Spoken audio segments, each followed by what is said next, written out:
Isomoloruko rèé. Obì rèé. Orógbó rèé. Epo rèé.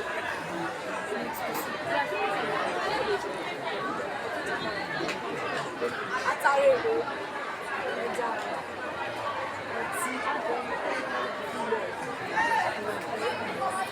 Owó. Adùn.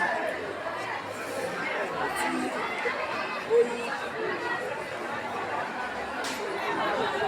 Orin.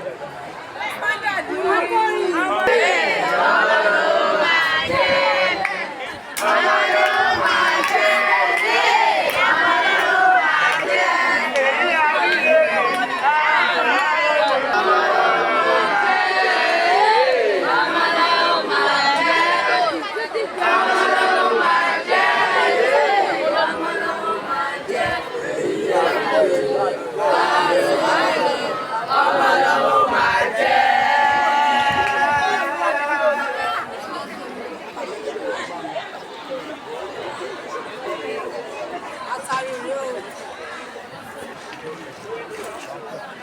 Atare gbí láàbò ní atare ilé rẹ̀ yóò fọmọ. Àṣẹ. Obì àmàtàrí o. Obì ní ibi ikú, obì ní ibi àrùn, obì ó bí ọsáyé o. Àṣẹ. Obì ọsáyé o.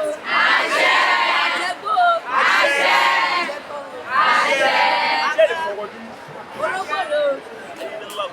Orógbó ní ibo ní sáyé. Wàá gbó. Àṣẹ. Àṣẹ. Sáyé o. Àṣẹ. Ọtí lò.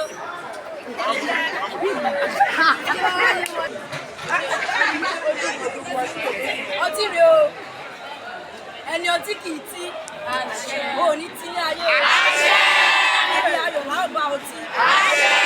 Ní bá ọ níbi ìbànújẹ́ o. Iyọ̀ rèé o. Àwọn oúnjẹ tó wà láyé rẹ̀, irú àti ọlọ́bẹ̀ rí, kí ó máa bá wa jẹun. Jẹgbó. Ayé rẹ̀ á níyọ̀. Ayé rẹ̀ kò ní gbọ́. Àánú rèé o. Oyin rèé o. Dídùn ní tilẹ̀ oyin. Àgì fún iṣẹ́ ní kò. Ayé ò ní rí kò ṣe. Ayé rẹ̀ yóò dùn. Àádùn rèé o. Dídùn ni a bá ilé àṣẹ. Ìbànújẹ́ ò ní wọlé tọ̀. Ìrèké rèé o. Akíkan ní ìrèké. Kíkorò fún ayé rẹ̀. Ayé rẹ̀ yóò dùn. Omi tútù rèé o. Omi làkùn rèé, omi làkùn yín. Ẹnìkan kì í bò ní sọ. Kó o mọ omi ká yẹ gbó. Kó o mú kó tán. Onígbòdì ní wúwo.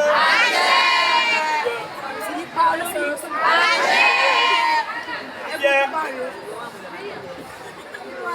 Epo ni irú ojú ọbẹ̀. Bí o bá ń jẹ ọkùnrin, yóò máa bá ọ lára mu. Kò ní gbóná dàpọ̀.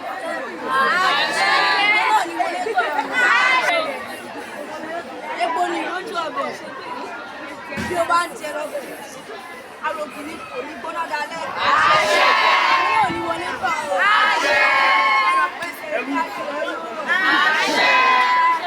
Owó rèé o.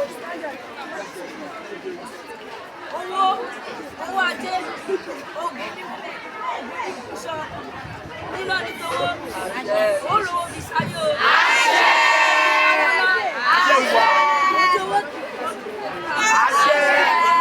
Alówó kò ní pọ̀.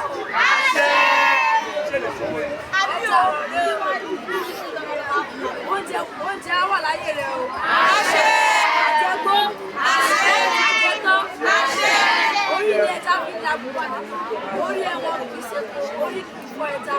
Tútù kì í mẹ́ja lálẹ́ òru kí ló máa rí àkọ́kọ́. Ìyá ọmọ.